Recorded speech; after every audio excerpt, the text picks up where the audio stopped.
changes to how school elections are held in the state. Channel 7's Andrew Mobley spoke with Little Rock School District's officials to learn more. Andrew. No school district is being more affected than LRSD, which is being forced to redraw its zones and reduce them from 9 to 7.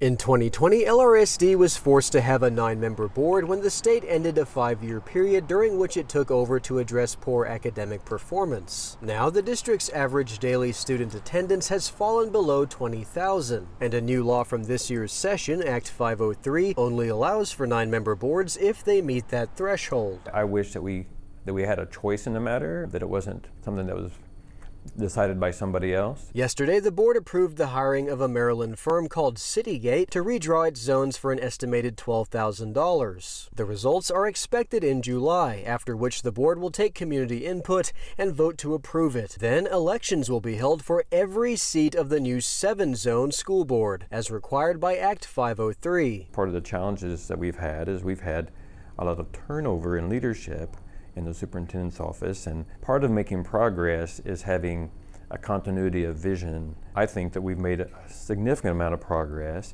since 2020, and we have with our present superintendent for the last 3 years, and I don't want to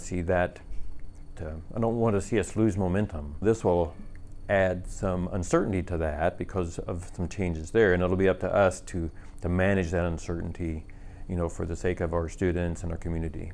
Those elections to be held next March, not this November. Another change demanded by Act 503, requiring school board elections be held in March, either even years or odd years. The new law also requires board terms be either 4 or 6 years. To comply, LRSD board members will serve 4-year terms going forward rather than 5. Since they'll all be running at the same time and school board terms must be staggered, half the board members must serve a 2-year term after this first election under the new law. We'll draw lots, and half of us will be up for election in 2 years. LRSD was blindsided by the changes forced upon it. Adams is the school district's legislative liaison, but says they weren't given a seat at the table when the legislation was discussed only 5 minutes down the road at the state capitol. Certainly nobody reached out to us in that regard. We were not aware that this change was coming until after the end of the legislative session. Again, going forward, there won't be any school district elections in November. They can only be held during March primaries during even-numbered years